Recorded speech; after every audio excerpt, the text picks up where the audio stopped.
Welcome. You're listening to the 365 Firsts podcast, a show filled with stories of experiencing first times and all the fun, growth, unknowns, and excitement that go with them. It's also the place to get expert advice, motivation, and inspiration to get in on trying new things. And now, here's your host, the master of first times, and chick you're trying to keep up with, Ann Bernard.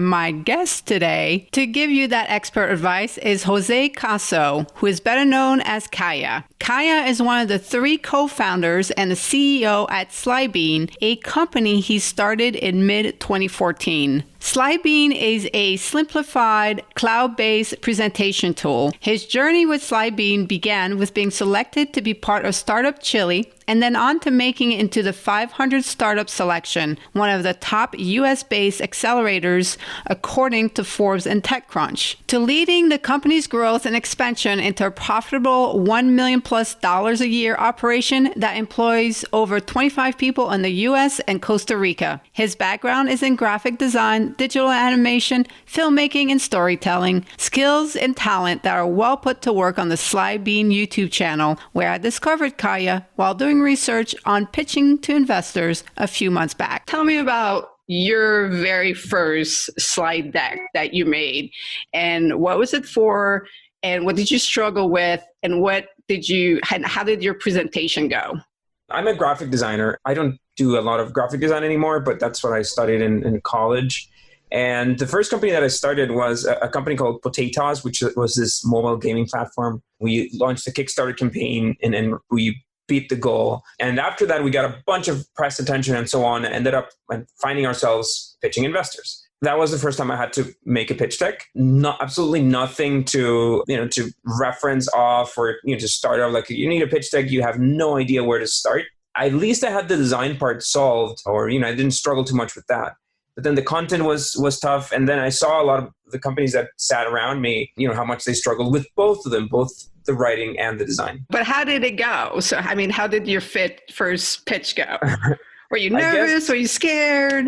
I guess bad. Like, I honestly don't remember who the first investor was. Bad because we didn't ever raise money for that company, and we ended up going out of business. So I guess that my pitching skills or my pitch deck was not great, or the company itself. Like, many times people blame the pitch deck, but maybe the company wasn't fundable, which I believe was the case. Yeah, probably nervous. But one thing we had to play to our advantage was the design side. So this platform that we were building was all about really cool design, or really slick and stand out kind of design. When do you know that your business is ready to even go in front of investors or be pitched to anyone?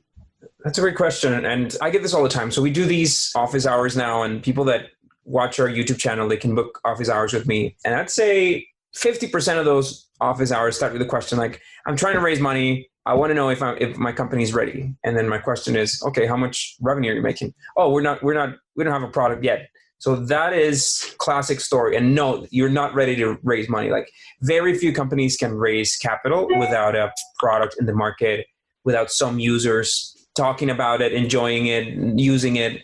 And if you don't have that, it's really, really hard to raise money. So the ideal time to raise money is when you have a huge customer, not a huge, but a big customer base. Your customers are excited. You have a very clear path to what you want to do. You know how to grow, and you know that by investing this money, you're going to get this money back. Like, that is the perfect time to raise money. How do you go about researching and selecting who you're going to pitch to as far as investors go? Yeah, the network thing is I think still ideal. The first time I tried to raise money with this company, I was part of a startup accelerator. It was a lot easier to get those meetings and to get those intros. A warm intro is ideal. The way it normally goes is, you find somebody that that you're connected to, that knows this investor. You ask them, hey, I'm trying to meet this guy to pitch my company. Can you do an introduction? If they agree, they'll do an introduction and say, hey, well, this is this guy, whatever. And then you'll send a little blurb saying, well, my company is Slidebean.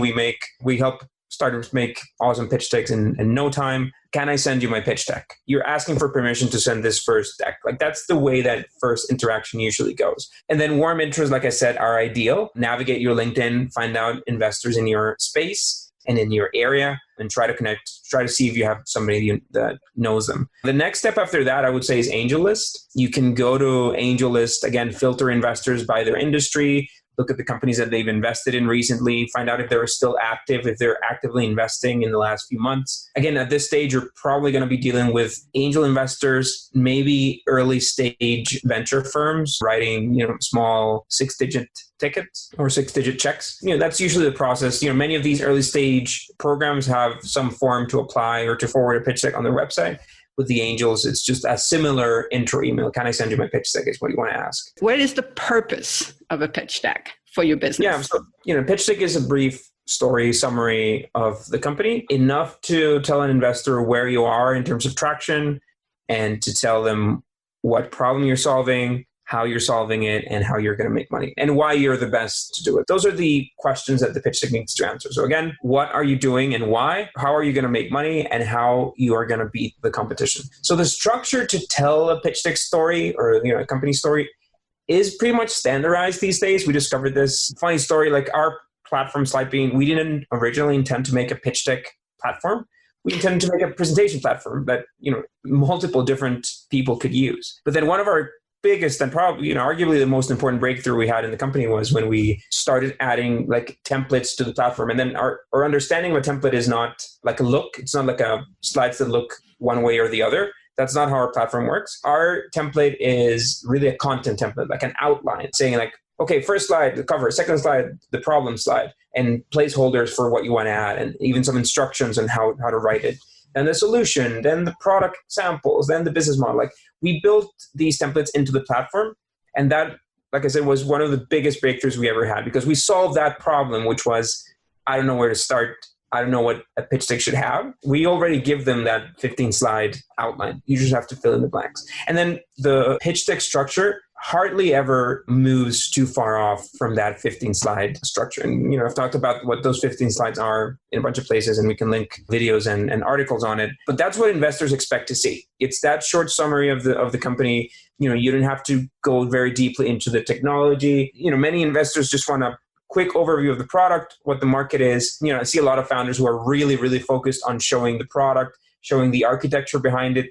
They normally don't care. It's more about the business and how it's going to make money. And this is about, you want to get your foot in the door to talk to them. Now, let's talk about the day of the presentation. Let's assume you're probably going to pitch to a room. It's rarely a one-on-one pitch. You're probably going to have quite a few people in the room. So if you're not used to public speaking and you're about to pitch investors, let's talk about that. Have you run into some entrepreneurs who they're just not prepared and they have a great pitch deck, they got the meeting, and now they just don't know how to pitch?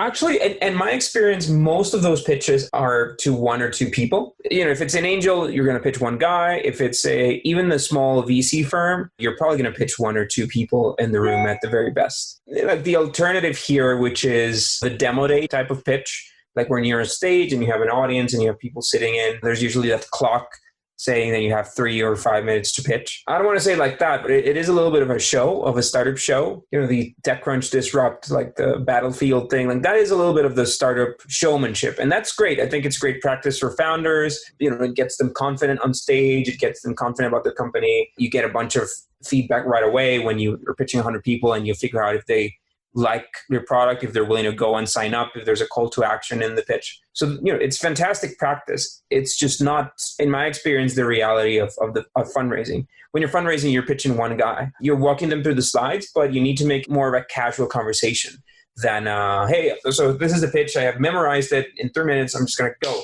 And then slide, catchphrases and whatnot. Like, that's not the way I like to do it. I like to sit down and just have a conversation. I use the slides as a guide. I use the slides to illustrate what we're doing. Some metrics look really, really cool on a hockey stick chart rather than spoken out loud. So the slides are really useful for that.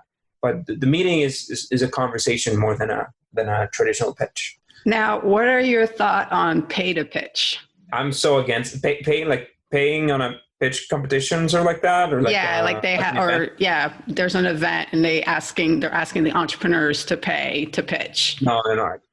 I don't want to say scam, but like it's usually not great. The reality with startup conferences and stuff like that, I think that startup conferences are a fantastic way to expose yourself to other founders, again, pitch practice and all that. Like, that's great. I think in my experience and the companies that I've known, very few deals, very few rounds get closed on these events. There's a little bit of networking, and if you got lucky, you met one guy that introduced you to another guy. So that that happens, but it's not going to be hey, I'm going to go to this conference, I'm going to pay whatever ticket or whatever fee, and then I'm going to get funded. I'm going to walk out of here with a check. That doesn't happen. I think it's very unfair when these events kind of play on the needs of the entrepreneurs to pitch.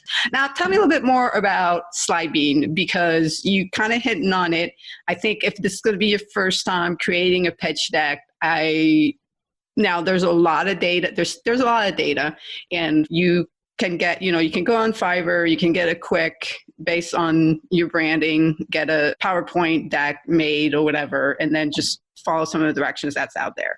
But I think Slybean is also a good alternative because of the tools that are already built in what you guys offer. Can you tell me a little bit more about that? Because I think it simplifies things for a first timer. The answer to that has a little bit of company backstory. So I mentioned before that we originally thought of Slidebean as a presentation platform that would work for anybody.